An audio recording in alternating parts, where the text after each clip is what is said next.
Oke, siap teman-teman? Oke, kita lanjutkan. Tadi kita bahas ini ya, alam, budaya, dunia sosial, dan individu.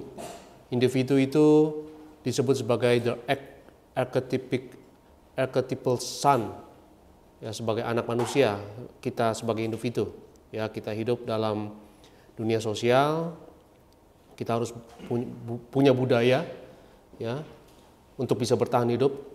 Kita nggak bisa hidup di alam liar tanpa budaya, kita akan mati lah, ya. Di dunia sosial itu kekuatan kita yang kasih kita perlindungan, tapi juga bisa jadi tirani, bisa jadi kutuk bagi kita. Alam kasih kita kehidupan, tapi juga out to get us juga istilahnya, ya, mau ngancurin kita juga. Ini jurnalnya Jordan Peterson yang selanjutnya, Three Forms of Meaning, dan rasanya saya sudah upload di folder kita. The world therefore manifests itself to us as religious thinkers and philosophers alike have insisted in the form of meaning. Jadi dunia realita itu menyatakan dirinya kepada kita dalam bentuk meaning, dalam bentuk makna, bukan dalam bentuk materi sebenarnya, bukan dalam bentuk objek, tapi dalam bentuk makna. Dan itu yang kita alami, benar nggak teman-teman? Itu pengalaman kita. Kita selalu menafsirkan semuanya dalam bentuk makna, betul nggak? Dalam bentuk apa yang saya harus lakukan nih, maknanya apa dalam hidup saya, dan apa yang saya harus lakukan. Itu secara eksistensial memang hidup manusia seperti itu, ya. Bukan pertanyaan utamanya, bukan pertanyaan ilmiah, bukan pertanyaan saintifik, ya. Ini terbuat dari apa sih, ya? Ini terbuat dari apa? Pertanyaan utama kita bukan ini apa, yaitu pertanyaan ilmiah itu kan. Tapi pertanyaan utama kita adalah apa yang harus saya lakukan, ya. Dan apa yang saya harus lakukan itu pertanyaan eksistensial, dan saya berargumen itu pertanyaan agama sebenarnya. Apa yang saya harus lakukan dalam hidup itu pertanyaan moral, betul nggak? Pertanyaan etika. Dan itu adalah pertanyaan terpenting dalam hidup ini adalah apa yang saya harus lakukan supaya saya selamat. Pertanyaan diajukan oleh siapa? Kepala penjara di mana? Di Filipi, ya. Kisah Rasul pasal berapa tuh? Pasal 16 kalau nggak salah, ya. Ya, apa yang saya harus lakukan supaya saya selamat? Kisah Rasul 16 ayat 30 kalau saya salah. Ayat 31-nya berkata, percayalah kepada Tuhan Yesus Kristus dan kau akan selamat. Ya. Dan apa maksudnya percaya kepada Yesus di situ? Ya. Dan Jordan Peterson menjelaskannya secara eksistensial di sini, bahwa memang penjelasannya bukan secara tradisional yang kita pelajari mungkin dari kita kecil di sekolah minggu misalnya, karena sebenarnya banyak hal dari Alkitab yang kita harus jujur, yang kita nggak mengerti sebenarnya, ya, yang masih menjadi misteri bagi kita. Jadi kita harus jujur terhadap diri sendiri, cari kebenaran, gali kebenaran, ya. The world therefore manifests itself to us as religious thinkers and philosophers alike in the form of meaning. Jadi dunia ini dalam kesadaran dan eksistensi kita itu semua kita lihat itu dalam bentuk makna dan nilai, ya. Kita bukan seperti saintis dan ilmuwan sebenarnya yang menanyakan melihat fakta, tapi yang kita pentingkan sebetulnya supaya kita hidup dan bertahan hidup itu lebih kepada makna dan nilai. Such meaning, however, does not take a single form. Instead, it makes itself known in three different classes, 3 kelas yang berbeda, ya, 3 kelas yang berbeda. The first class, kelas pertama, ya, includes the most basic, universal, and evolved forms of functional simplifications. This class meanings of the known, makna dari hal-hal yang kita sudah ketahui, familiar or determinate world. Determinate itu dunia yang pasti, gitu kan? Dunia yang dapat ditebak, gitulah, yang predictive, determinate. Includes the meanings of individual and social identity that simplify and structure the world. Jadi ini budaya, ya. Budaya adalah hal-hal yang kita sudah ketahui, betul kan? Hal-hal yang sudah kita taklukkan, ya, dan hal yang kita yang sudah ketahui itu adalah budaya, the known, ya. The second class includes those that arise to challenge the integrity of our current known or determinate words. This class, meanings of the unknown, foreign or indeterminate word, hal-hal yang nggak pasti, includes the meanings of anomaly or novelty, the unexplored word. Ya, novelty, novel, kayak virus novel coronavirus, betul nggak? Disebut sebagai apa? Novel. Ya, jadi ada dua kelas. Ya, kelas pertama adalah order. Kelas kedua adalah apa? Chaos. Ya, hal-hal yang kita ketahui itu order, keteraturan. Ya, hal-hal yang dapat ditebak. Hal-hal yang sudah kita kuasai lah, ya. Adalah order, budaya, dunia sosial, ya, kota yang melindungi kita. Ya, dan di luar kota yang melindungi kita itu ada alam bebas yang berisikan hal-hal yang kita tidak ketahui, ya, yang berisikan chaos, ya, atau ketidakteraturan. Ya, ini kelas yang pertama, ini kelas yang kedua. Chaos, ketidakteraturan. Ketika engkau menemukan anomali, novelty, ya, ketika engkau dideteksi dokter. Misalnya didiagnosa dokter, wah, you menderita penyakit yang nggak bisa disembuhkan. Takut nggak? Ngeri nggak?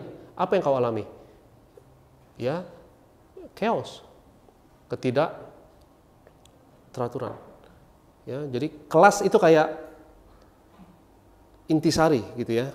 Jadi kita bisa mengalami banyak hal ya. Misalnya punya masalah, ada tantangan, banyak utang, didiagnosa penyakit dan lain sebagainya. Tapi mereka semua itu masuk satu kelas.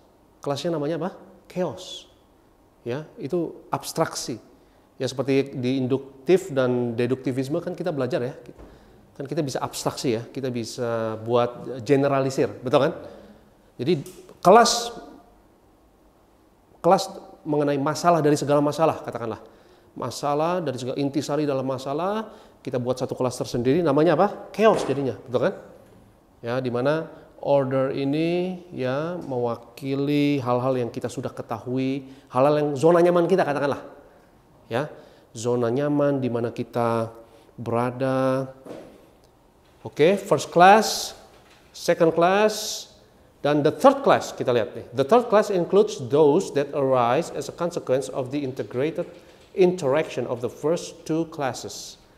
This class, meanings of the conjunction of the known and the unknown, includes the meanings arising in the course of voluntary exploratory behavior.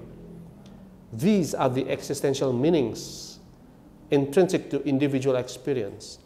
Consideration of all three classes provides a comprehensive, differentiated portrait of meaning free from paradox. Ya, jadi ada tiga kelas: order, chaos, dan yang ketiga adalah gabungan dari keduanya. Ya, atau the balance atau the border, ya, between order and chaos. Ya, the third class ini kita sebutnya apa ya?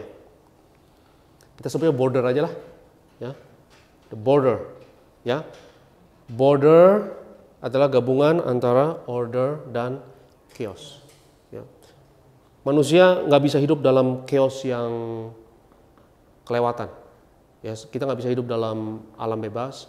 Kita nggak bisa hidup dalam ketidakteraturan yang ekstrim.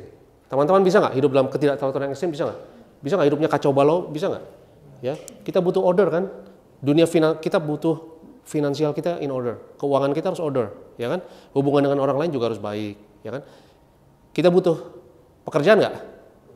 Pekerjaan kan kasih kita order, ya nggak? Kita butuh pemerintahan, ya. Kita butuh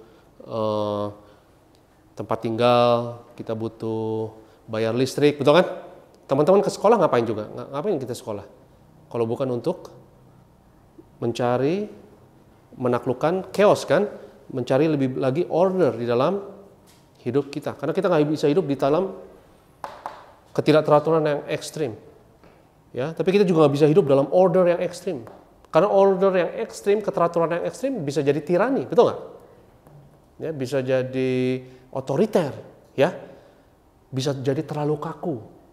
Ya, jadi gabungan dari ketiganya adalah yang ideal. Ya, manusia harus hidup di antara order dan chaos. Bahkan ini secara ilmiah udah dibuktikan, teman-teman, bahwa di alam ini hal-hal yang kreatif, hal-hal yang ajaib, ya, itu terjadi di antara keteraturan dan ketidakteraturan. Bahkan ada diskusi dan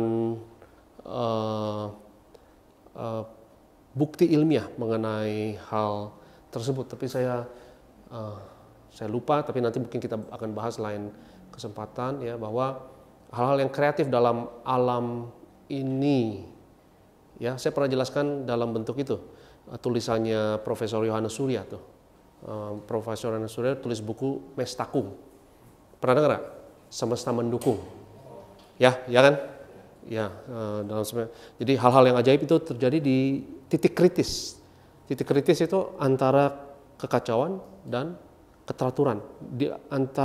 Di tengah-tengahnya, ya, itu ada hal-hal yang kreatif, hal-hal yang baru, ya, hal-hal yang produktif, ya, tercipta di antara kedua ranah ini, kedua domain ini, ya, antara order dan chaos. Kita nggak boleh terlalu order, kita nggak boleh terlalu chaos, tapi hal-hal yang ajaib itu semesta mendukung, mestakung, ya, semesta mendukung, ya, itu terjadi katakanlah di tengah-tengahnya. Nah, kita pelajari. Ini jurnal Jordan Peterson yang lainnya, sebelum nanti kita akan ke Maps of Meaning, teman-teman, ya. Ini jurnal lainnya mengenai Complexity Management Theory. Dan dalam jurnal ini, Jordan Peterson menyimpulkan secara tajam mengenai masalah eksistensial sebenarnya di dalam hidup kita. Our essential existential problem can thus be more accurately conceptualized as vulnerability to complexity. Kita tuh rapuh terhadap kompleksitas. Kita nggak bisa terima informasi yang terlalu banyak dalam hidup kita. Benar nggak, teman-teman? Kalau terlalu banyak informasi dalam hidup kita, jadi chaos nggak? Ya, kita nggak bisa buat keputusan apapun. Ya, kalau kita dibanjiri oleh berbagai informasi, kita nggak tahu mau buat apa. Ya, kita rapuh terhadap complexity. With subjugation to death appearing as a non-trivial, but far from identical consequence of this most basic vulnerability. Jadi banyak orang yang pikir bahwa masalah terbesar manusia adalah kematian. Tapi sebenarnya buat Peterson enggak. Bukan kematian yang kita takuti, tapi complexity. Ya, hal-hal yang kita tidak ketahui. Hal-hal yang kompleks yang di luar pengetahuan kita takut terhadap hal-hal tersebut. Dan kematian termasuk dalam bagian itu, benar nggak? Karena kematian adalah hal yang kita tidak ketahui, betul nggak? Ya, jadi masalah eksistensial kita adalah keterbatasan sebenarnya. Kita adalah makhluk terbatas dalam alam semesta dan informasi yang tidak terbatas. Ya, bandingkan dengan ayat ini dalam firman Tuhan, ya. Ini menurut saya ini ayat yang ditulis oleh Rasul Paulus ini masalah eksistensial manusia ada di sini, ya. Sebab itu kami tidak tawar hati, tetapi meskipun manusia lahiriah kami semakin apa? Merosot. Ya, kita manusia lahiriah kita kan terbatas. Ya, pikiran kita terbatas, tapi kita hidup dalam alam semesta dengan informasi yang tidak terbatas. Namun manusia batiniah kami dibaharui dari sehari ke sehari. Kita lihat paradoks di sini, ya, existential paradoks ada di sini, ya, keterbatasan dan kekekalan, katakanlah, ya, kefanaan dan kekekalan. 17, sebab penderitaan ringan yang sekarang ini mengerjakan bagi kami kemuliaan kekal yang melebihi segala-galanya, jauh lebih besar daripada penderitaan kami. Jadi masalah eksistensial manusia adalah complexity. Ya, kita nggak bisa, kita lumpuh lah di hadapan gudang atau badai atau banjir informasi di depan kita. Ya, kita nggak bisa fokus kepada banyak hal, dan hal-hal yang kita tidak ketahui itu melumpuhkan kita, bahkan melebihi kematian itu sendiri. Ya, jadi masalah eksistensial manusia itu adalah kita makhluk terbatas dalam dunia yang tidak terbatas. Nah, ada tadi 3 ya, order, chaos, dan gabungan dari keduanya, katakanlah batasnya ya. Dan kita harus hidup jangan di order, di chaos ya, tapi idealnya adalah kita hanya bisa berkembang dan bertumbuh di ketiga. Ya, kalau teman-teman di zona nyaman bisa bertumbuh nggak kira-kira? Nggak bisa kan? Tapi jangan kacau juga kan? Kalau kacau ancur-ancuran, wah anarki kan? Ya kita butuh order, misal kehidupan education teman-teman, pendidikan, ya. Kenapa kita sekolah kan kita butuh order kan? Ya kita butuh keteraturan, ya. Teman-teman juga harus punya jadwal yang teratur kan? Benar nggak? Jadwal makan kita misalnya harus teratur nggak?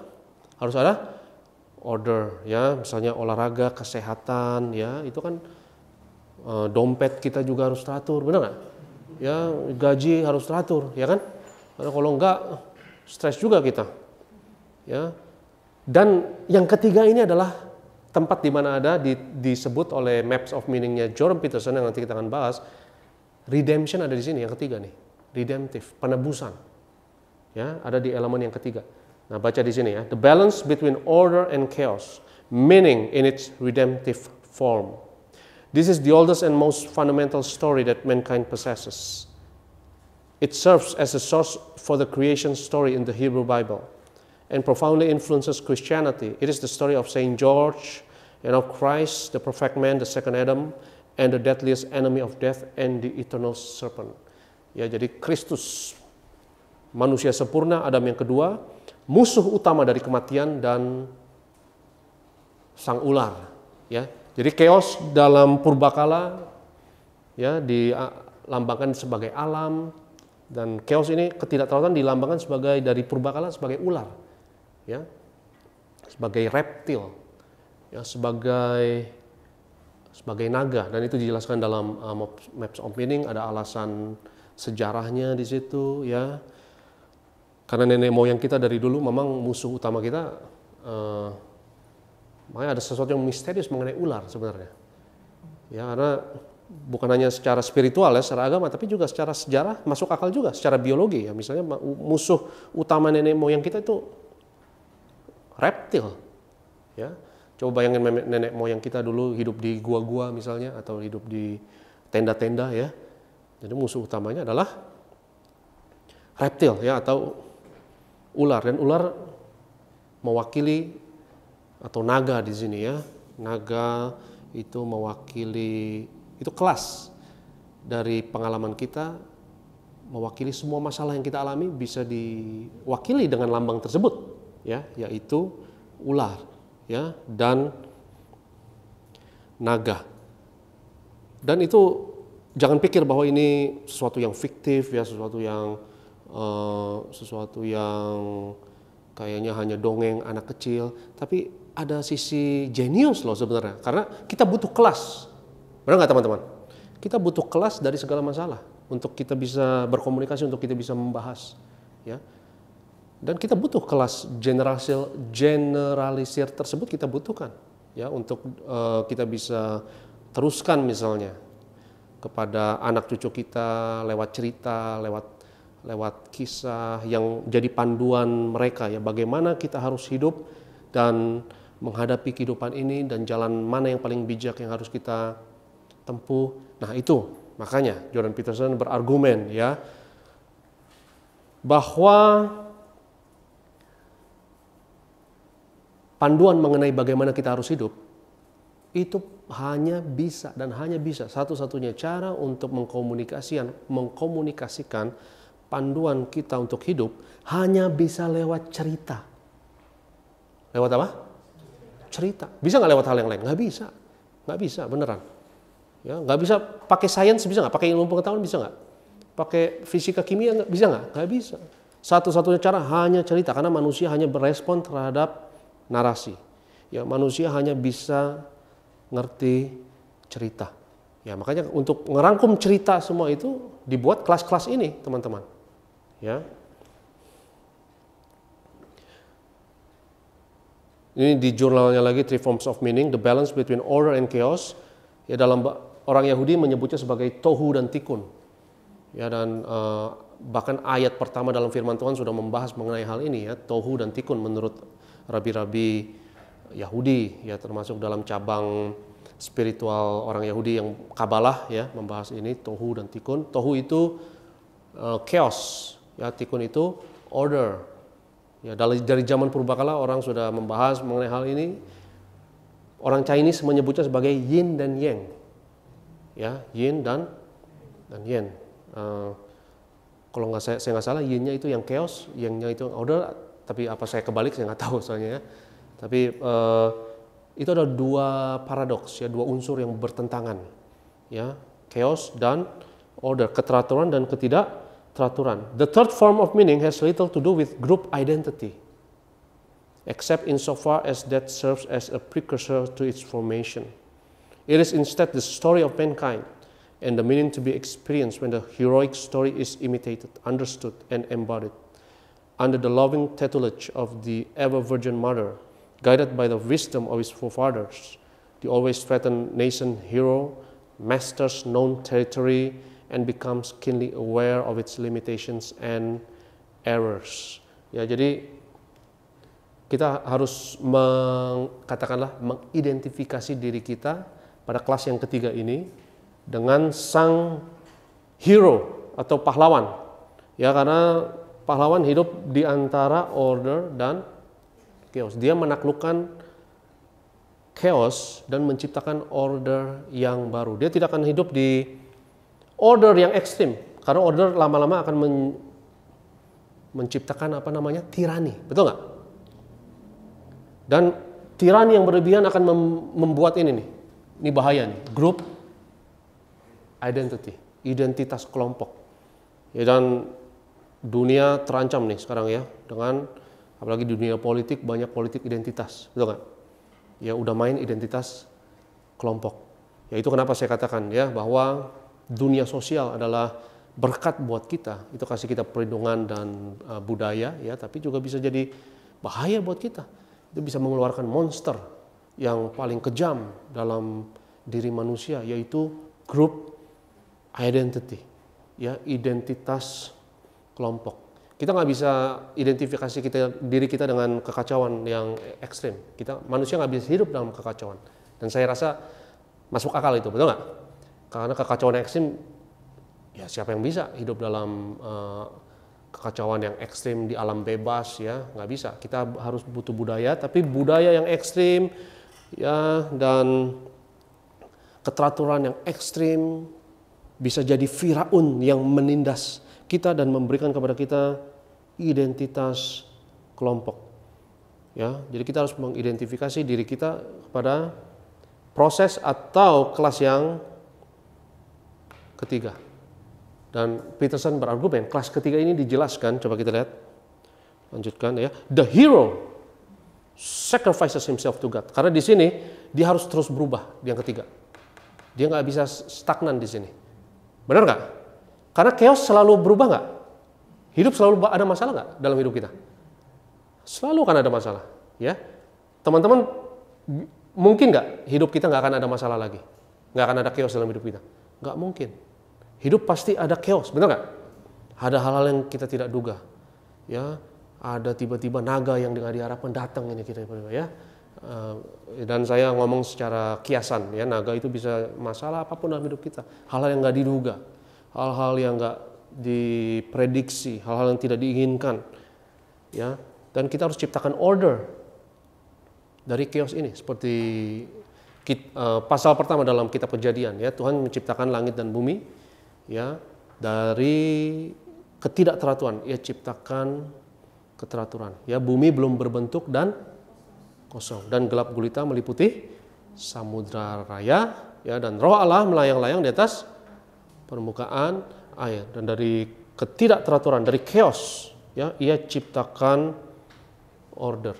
Dan kita harus terus diperbaharui di sini nih, di ketiga, ya. Karena kita nggak bisa nyaman di sini nih. Tapi di poin yang ketiga ini kita harus selalu berjaga-jaga, ya. Itu kenapa Yesus selalu pentingkan berjaga-jaga. Ya, kita nggak boleh terlalu nyaman di order, tapi kita nggak boleh terlalu takut di chaos, betul nggak? Karena kalau saudara atau teman-teman ya hidup di chaos yang berlebihan, ya, dan takut yang berlebihan yang nggak bisa tebak, tewas kita. Tewas beneran. Ya, saya bukan ngomong secara kiasan, ini secara harafiah benar. Ya, kalau hidup nggak teratur, keuangan nggak teratur, ya kesehatan nggak teratur, ya hubungan dengan orang lain juga nggak teratur, itu tewas, itu beneran gitu. Ya, karena ketakutan yang berlebihan, kekhawatiran yang berlebihan itu benar-benar akan menewaskan manusia. Ya, kita nggak bisa hidup dalam ketidakteraturan yang berlebihan.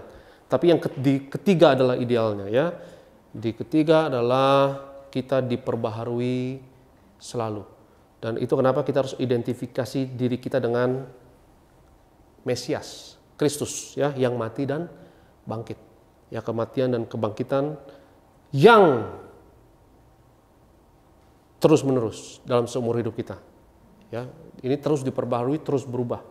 The hero, pahlawan ini mengorbankan dirinya kepada Tuhan, sacrifices himself to God, offering up his own petty interests to the greatest possible good, and confronts the too rigid social structure or the looming chaos with nothing but his own courage and truth. Ya, seperti Kristus sendiri harus mengkonfrontasi struktur yang saat itu terlalu kaku, betul nggak?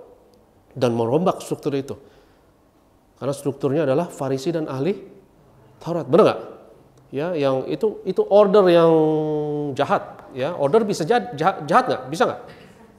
Ya, bisa jadi tirani. Farisi dan ahli Taurat itu dikonfrontasi, ya, dan menciptakan order dari chaos. The third form of meaning is not to be found in slavish allegiance to a systems of beliefs. Jadi kelas makna yang ketiga ini tidak didapatkan dari kesetiaan yang buta dari suatu sistem kepercayaan, nor to specific position in a given dominance hierarchy, nor to incautious and wanton exposure to chaos.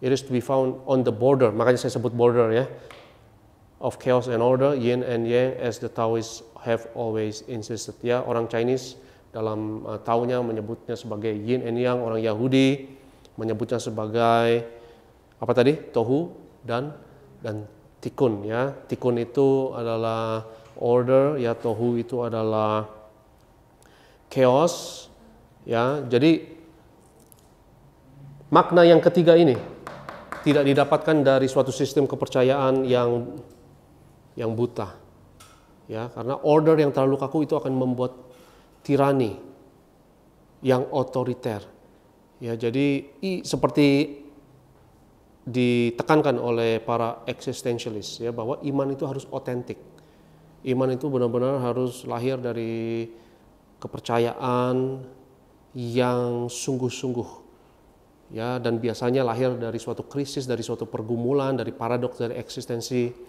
hidup ini. Itu kenapa saya perhatikan banyak orang yang betul-betul imannya kuat lewat krisis, benar nggak? Ya, lewat ada kesaksian, ya, ada masalah eksistensial dalam hidupnya, dan akhirnya mereka temukan Kristus di situ, dan bukan karena slavish itu apa sih? Slavish allegiance to a system of beliefs. Slavish kan dari kata slave, alias budak, ya, bukan karena kita percaya buta gitu aja, ya. Itu kenapa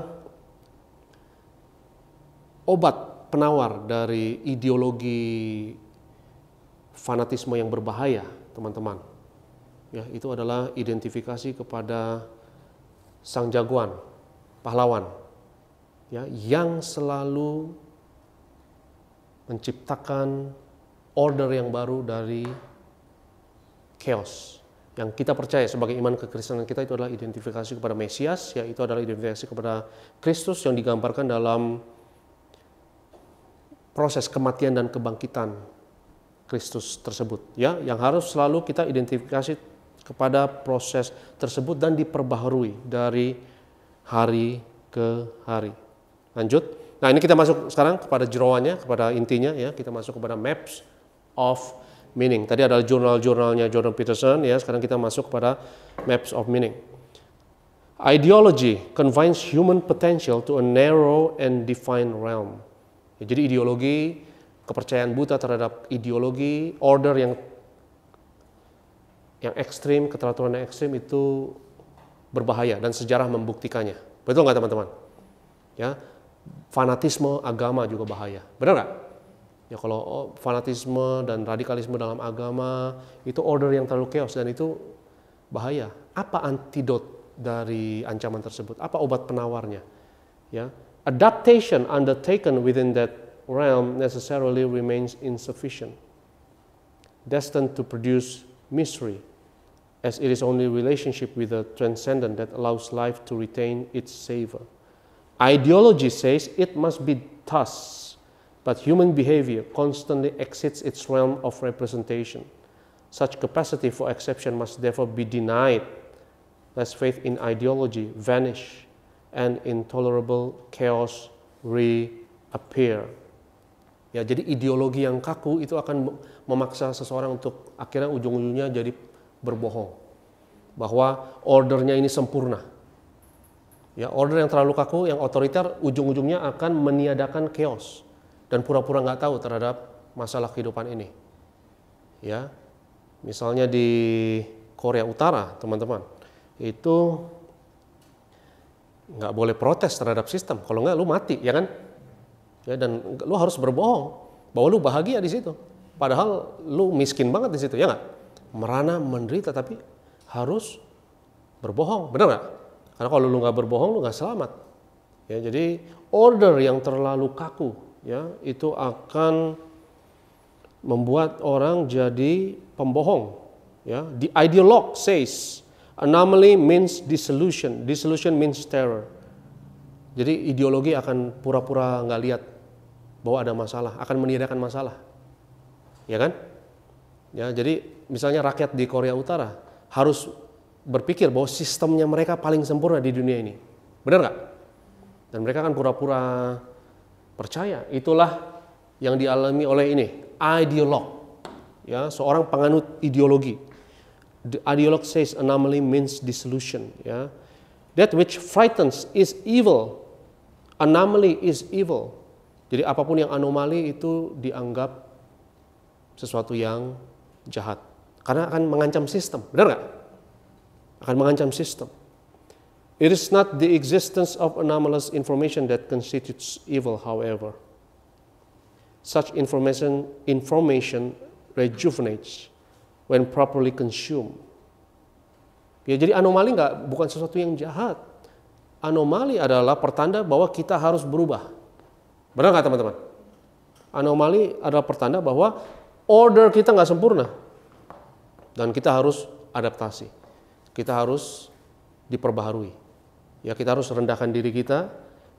Ya, istilahnya secara fenomenologi lah, ya, secara eksistensial, bahkan secara Alkitab, istilahnya kita harus mati dan bangkit lagi, ya. Itu kita dan bertobat itu seperti itu kan? Berubah, ya. Bertobat adalah perubahan yang tiada henti. Evil, perhatikan. Itu saya tebalkan. Is the process by which the significance of the anomaly is denied. Jahat adalah kalau engkau menyangkal adanya anomali. The process by which meaning itself, truth itself is reject. Kebenaran itu ditolak. Ini definisi kejahatan yang luar biasa menurut saya. Ya, luar biasa. Kejahatan adalah menolak kebenaran, menolak keperluan untuk berubah. Benar nggak teman-teman? Orang yang merasa dirinya sudah sempurna banget, jahat nggak kira-kira? Ya, dia kan jadi jahat. Dan saya pikir ini suatu definisi yang luar biasa, ya. Suatu definisi yang secara eksistensial dan secara fenomenologi akurat banget. The process by which meaning itself, truth itself is rejected. This rejection means necessarily life rendered unbearable, hellish. Ya, hellish itu menciptakan neraka, gitu ya. Sistem yang teraturnya ekstrim jadi neraka nggak kira-kira? Ya, yang kaku banget bisa jadi neraka nggak kira-kira? Akan menindas kan, dan akan memperbudak. Ya. When identification with the group is made absolute, kalau identifikasi kita terhadap kelompok Dan identifikasi kepada kelompok itu fanatismenya itu udah kayak agama, ya, baik suku, baik agama maupun apa, maupun ras, ya. When identification with the group is made absolute, however, when everything has to be controlled, when the unknown is no longer allowed to exist, the creative exploratory process that updates the group can no longer manifest itself. This restriction of adaptive capacity dramatically increases the probability of social aggression. Ya, jadi order yang terlalu kaku, sejarah membuktikan, ya teman-teman ya, order fanatisme terhadap ideologi yang terlalu kaku, order yang terlalu kaku dalam skala besar bisa bahaya, yang menciptakan social aggression, agresi sosial dalam skala besar yang berbahaya. Rejection of the unknown, menolak hal-hal yang kita tidak ketahui, chaos, ya, is tantamount, itu sama dengan to identification with the devil, the mythological counterpart and eternal adversary of the world, creating exploratory hero.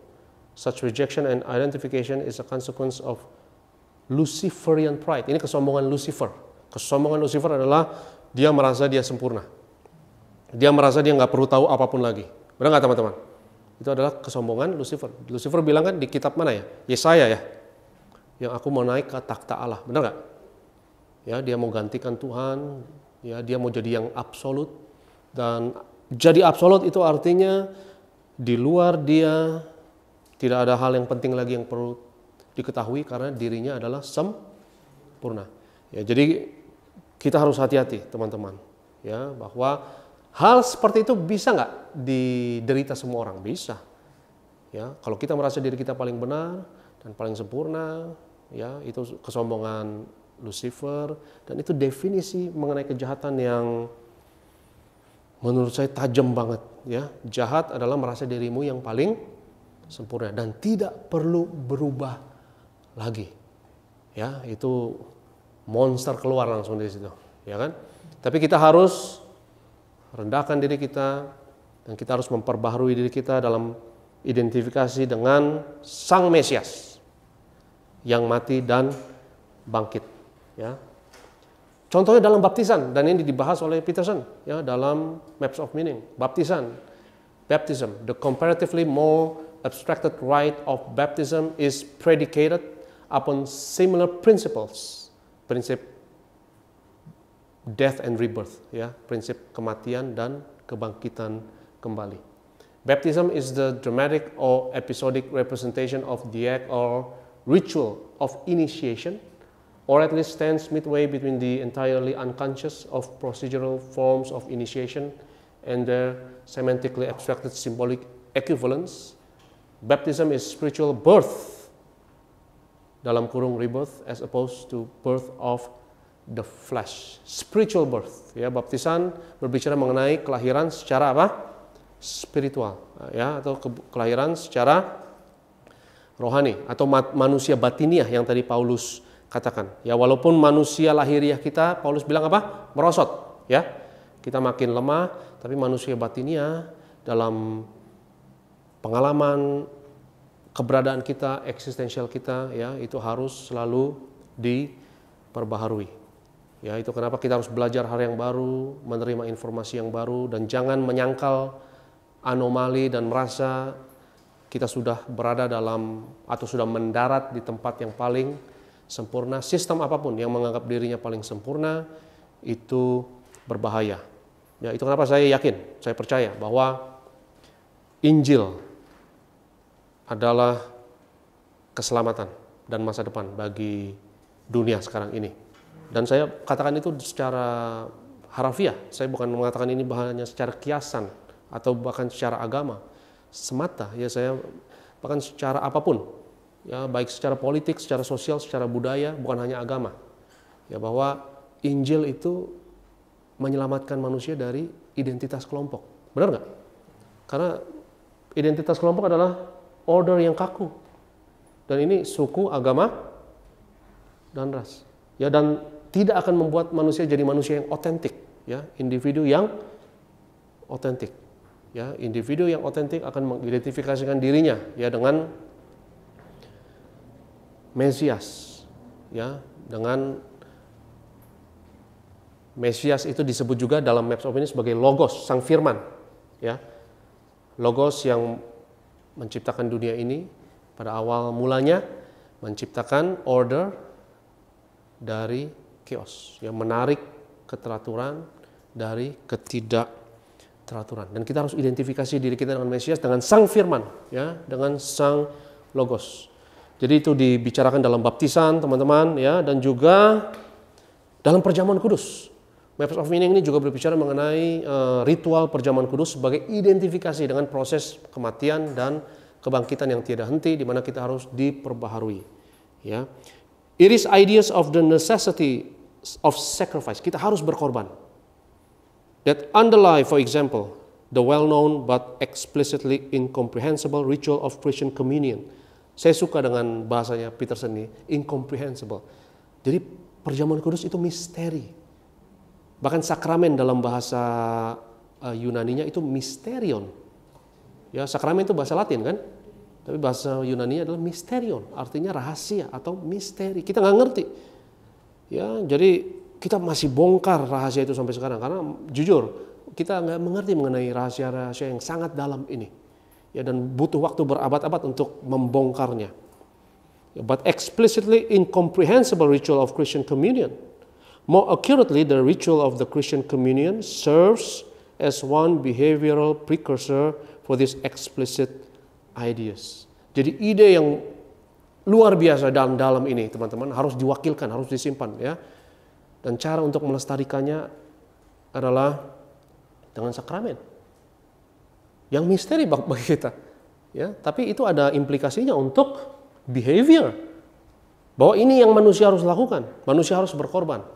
Manusia harus mati dan bangkit kembali dalam hidup ini, ya, untuk menghindari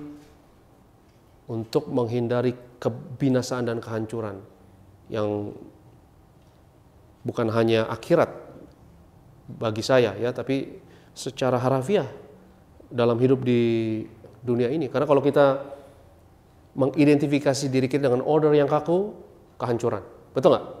Kalau kita mengidentifikasi diri kita dengan chaos yang ekstrim, ya, seperti filsafat postmodernism yang mengatakan bahwa tidak ada nilai, semuanya boleh, suka-suka semuanya boleh.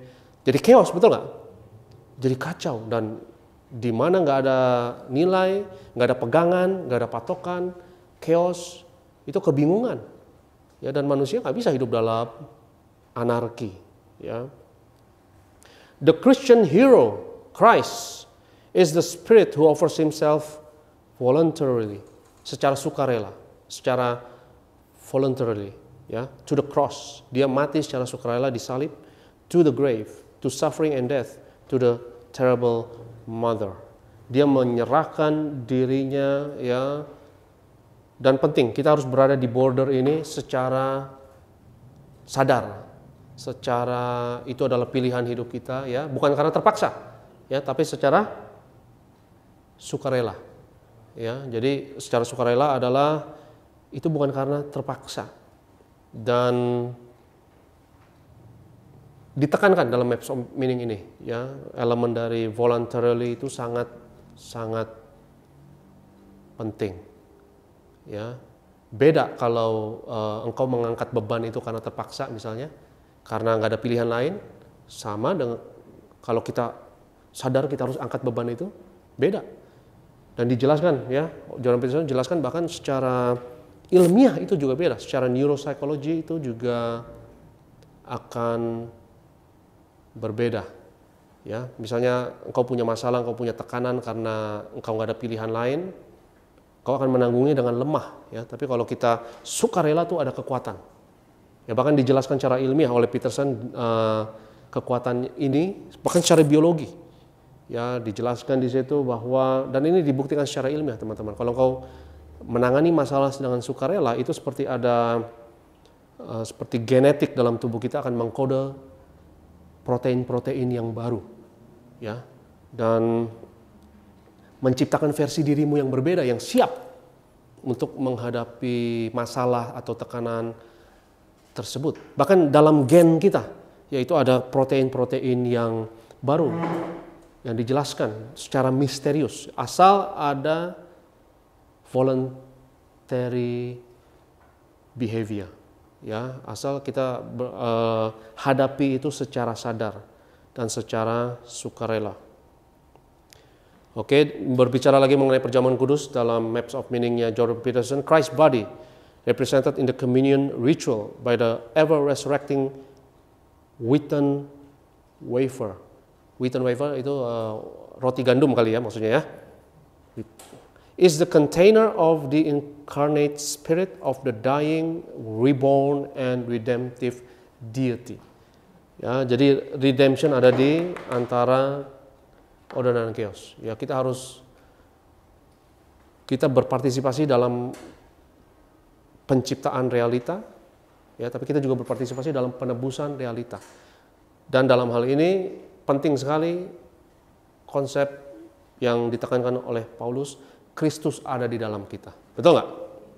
Semua kita harus identifikasi dengan Kristus yang ada di dalam kita dan memakai kita masing-masing ya sebagai individu yang otentik, yang beriman kepada Kristus, ya, yang menciptakan ulang dunia ini.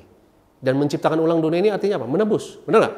Karena penebusan sebenarnya arti penebusan adalah menciptakan ulang. Yang harusnya terjadi kebinasaan dan kehancuran, ya. Dan ini iman Kristen yang luar biasa bagi saya, ya, bahwa setiap kita punya peranan masing-masing, setiap orang, ya, untuk mengaktualkan Kristus yang ada di dalam dirinya. Oke, saya tutup dengan ini. Ini ada di satu artikel di majalah Time, ya, tahun lama banget nih, tahun 62 atau 64 gitu ya. Berbicara mengenai existential way of reading the Bible. Ya, Fuchs and Ebeling ini muridnya Bultmann, ciptakan New Hermeneutic, believe that the biblical books are existential documents. That is, their efforts to answer the basic questions man asks of life. Saya percaya bahwa kalimat ini luar biasa ya, bahwa Alkitab itu adalah dokumen eksistensial sebenarnya. Menjawab pertanyaan-pertanyaan yang paling mendasar mengenai kehidupan dan being, mengenai keberadaan dalam manusia. Ya, jadi saya yakin teman-teman ya, pendekatan ini adalah pendekatan yang luar biasa dalam mempelajari Alkitab. Terutama saya sudah tekankan kepada teman-teman ya, salah satu jagoan teologi adalah Karl Barth ya. Karl Barth yang adalah bisa dikatakan existential theologian yang non-liberal, yang jejaknya saya yakin ya kita dapat ikuti. Dan lebih keren lagi menurut saya Jordan Peterson ya. Jordan Peterson walaupun bukan teolog, dia seorang psikologis, profesor psikologis ya, tapi dalam bukunya itu membahas hal-hal yang sangat teologis secara eksistensial, armed with his own understanding of the questions raised by existence. The theologian can look within Scripture for the equivalent questions raised by the biblical writer for the answers given. Jadi Alkitab itu kalau kita baca itu berbicara langsung kepada keberadaan kita, langsung kepada inti dari keberadaan kita. Ya, Alkitab ini bukan hanya berisikan satu peristiwa yang terjadi secara historis di masa lalu yang nggak ada hubungannya dengan kita, tapi ada satu elemen yang bukan hanya historis, tapi super historic. Itu bahasanya Karl Barth ya, yang kita pelajari minggu lalu ya. Super historic yang berbicara di luar ruang dan waktu, yang di segala masa dan zaman akan relevan dengan segala kondisi hidup kita secara eksistensial. Ya. Jadi menarik melihat Alkitab sebagai suatu existential documents yang menjawab pertanyaan-pertanyaan yang paling mendasar mengenai kehidupan manusia. Itu menarik ya, dan itu teolog yang paling jagoan yang abad 20 ini yang paling jagoan siapa namanya? Karl Barth ya. Yang Paus siapa namanya? Paus Pius 12 menyebut dia teolog terbesar sejak siapa? Thomas Aquinas. Ya, jadi bukan kaleng-kaleng. Dia existential theologians ya. Jadi apalagi ya kita kebanyakan dari kita ya selain dari denominasi lain di SCT Tiberias ini mayoritas masih dari Tiberias ya. Kita lihat mengenai perjamuan kudus ya, mengenai baptisan. Jordan Peterson membahasnya dalam Maps of Meaning mengenai identifikasi dengan Mesias ya. Jadi perubahan yang tiada henti ada di kelas ketiga dari makna hidup ini ya, antara order dan chaos. Ya, kita hanya dapat menjadi individu yang otentik kalau kita identifikasi dengan sang hero, pahlawan yang menciptakan order dari chaos tiada henti dan terus berubah, terus mati dan bangkit, dan kita percaya ya hero tersebut ternyata dalam Yesus. Ya, itu adalah iman kekristenan kita. Oke, demikian teman-teman ya, dan ini tugas akhir kita teman-teman ya. Tugas akhir adalah buat makalah, bukan majalah, salah ini ya. Buat makalah 15 halaman ya. Saya ganti dulu. Buat makalah 15 halaman mengenai fenomenologi dan garis miring atau, jadi bisa fenomenologi aja, bisa dua-duanya dengan eksistensialisme, bisa eksistensialisme aja, terserah. Sebagai jawaban terhadap filsafat materialistik yang kita pelajari dalam induktif-deduktif ya, dengan format jurnal. Dari format jurnal itu ada abstraknya supaya teman-teman latihan sekalian ya. Ada abstraknya, ada referensinya, fontnya dan aturan yang lainnya dalam Microsoft Word. Teman-teman tolong konsultasi kepada Bro Mugi Daniel. Saya yakin Bro Mugi ada template jurnalnya kan, SCT Tiberias, template-nya. Jadi gampang, minta aja sama Bro Mugi, email aja template-nya bagaimana, ya tinggal ketik dalam template tersebut. Dan ada referensinya juga teman-teman ya. Referensi itu ada misalnya terserah footnote kah, endnote ya, atau format yang ada format yang lain ya, format yang lain itu yang ada dalam kurung gitu kan dan sebagainya, itu tolong diikuti. Jadi makalah ini berisikan mengenai filsafat agamanya dalam kurung fenomenologi dan atau eksistensialisme. Teman-teman mau bahas fenomenologi aja silakan, mau bahas eksistensialisme aja silakan, mau dua-duanya juga silakan, tapi tolong buat referensi yang mantap ya teman-teman ya. Referensi kepada Edmund Husserl, kepada Heidegger, kepada Karl Barth atau existential theologian yang lainnya ya, silakan teman-teman. Dan ini dengan format jurnal dan itu tugas akhir kita. Dan dengan demikian minggu depan dan dengan demikian berarti mata kuliah kita udah selesai ya. Filsafat ilmu ini sudah selesai. Selamat teman-teman ya. Dan tolong buat jurnal yang mantap ya. Kalau lupa-lupa nggak usah khawatir, dengar di YouTube ya. Dengar di YouTube, tarik intisari kesimpulan-kesimpulan utamanya dan tuangkan itu dalam jurnal, dalam referensi, latihan lah buat makalah. Ya, ini format jurnal kenapa? Karena salah satu persyaratan harus ada jurnal juga kan untuk, betul nggak? Ya, untuk lulus sekarang itu persyaratan akademik kan. Jadi sekalian latihan buat jurnal, sekalian baca-baca jurnal ya teman-teman ya. Akses referensi-referensi sumber-sumbernya itu di folder Google Drive kita ya.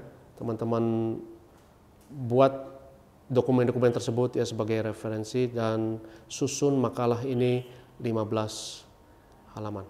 Oke, kita sudah selesai dan saya tunggu ya teman-teman minggu sampai seminggu ke depan dikumpulkan dan semoga lulus ya dengan hasil yang terbaik dan semoga teman-teman dapat dalam filsafat ilmu ini dapat filsafatnya, ya, tapi dapat juga kebenaran firman Tuhan, dan dapat juga sainsnya, ya kan, filsafat itu kita dapat sains juga kan, induktivisme, deduktivisme, tapi juga dapat juga panduan untuk hidup dalam iman kita, ya, terutama dalam maps of meaning ini, ya, identifikasi dengan Sang Mesias. Dan sebenarnya itu adalah intisari dari iman kita, karena percaya artinya sebenarnya identifikasi. Ya, percaya itu artinya adalah identifikasi. Ya, kalau kita percaya Yesus artinya kita identifikasi diri kita dengan Yesus. Ya, identifikasi itu dinyatakan dalam baptisan. Ya, kita temukan identitas kita di dalam Kristus, terutama dalam prosesnya, ya, yaitu dalam kematian dan kebangkitannya. Oke teman-teman, selamat. Kita sudah selesai mata kuliah ini. Saya tunggu makalah tugas akhir kita. God bless you.